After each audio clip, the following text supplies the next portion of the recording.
छल क्षेत्र भावा कोई कपट छल क्षेत्र भावा निर्मल मन मोहि पावा निर्मल मन सो मोहि पावा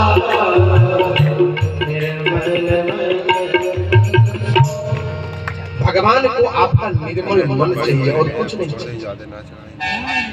इस कली काल में प्यारे आप सब बैठे हो, इस कली काल में तो भगवान का क्या आसान है प्यारे। इस कली काल में भगवान का सिर्फ नाम की महिमा, भगवान का नाम का आश्रय बस ले लीजिए। इस कलयुग में आपका कलयुग केवल नाम आधारा, कलयुग केवल नाम आधारा, सुमिर सुमिर नर उतरई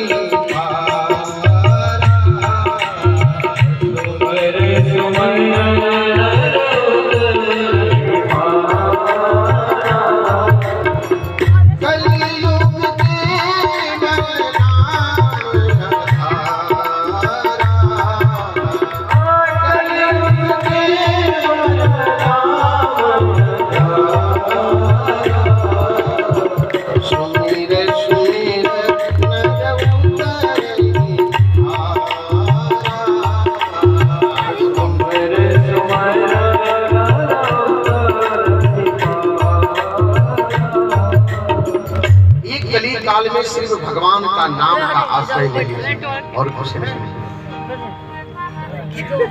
दूसरे शब्द में शौनकादि ऋषि कहते हैं कि हम जब मंदिर जाते हैं तो हमारा मन बड़ा भ्रमित हो जाता है, किसको पूजे और किसको छोड़े। आजकल मंदिर में होड़ लगी है। हमारे यहाँ पे जो मंदिर में प्रतिष्ठा हो रहा है, बताइए कितने देवी देवताओं की प्रतिष्ठा की जा रही है। हमारी जितने माँ बहन बैठी हैं, इनके मन में भी ये शंका हो जाएगा, किसको पूजेंगे किसको छोड़ेंगे। दिमाग टेंशन में रहेगा, कहीं एक देवता छूट गया तो हमारी तो हो गई जैसी।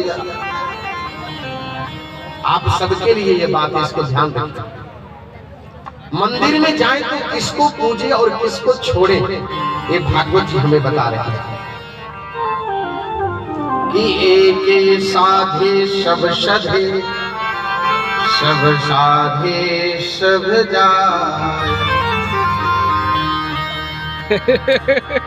आप किसी का अपमान मत करो और निष्ठा हमेशा एक में रखिए। स्टैंड लेकर आवेगा तब होगा सही। जरा ध्यान देकर सुनिएगा।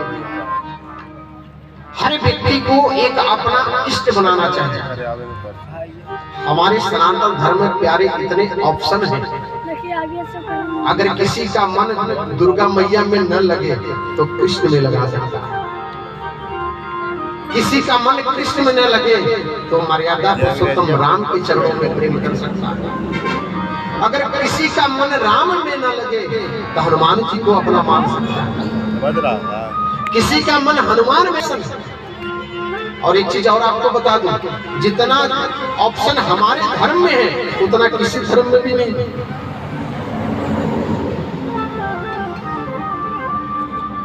कोई भी धर्म उठा लीजिए, आज के समय में आतताई धर्म जिसको, अब हम वंचित तो नहीं कह सकते, कोई भी धर्म हो, लेकिन इतने ऑप्शन किसी धर्म में नहीं। हमारी सनातन संस्कृति वैदिक सनातन धर्म में इतने ऑप्शन भगवान ने दिया। हमारे सनातन धर्म में देवताओं की संख्या प्यारे 33 कोटि है। अच्छा, कई लोग अज्ञान के बस कहते हैं कि 33 करोड़ देवी देवता होते हैं। बताइए, 33 करोड़ देवी देवता नहीं होते प्यारे, 33 कोटि देवी देवता होते हैं। कोटि का मतलब करोड़ नहीं होता, संस्कृत में कोटि को प्रकार बोलते हैं। हमारे सनातन धर्म में 33 प्रकार के देवी देवता हैं। अगर किसी को शंका हो तो यज्ञाचार्य से कल पूछ लेना। 33 प्रकार से देवी देवता का वर्णन है।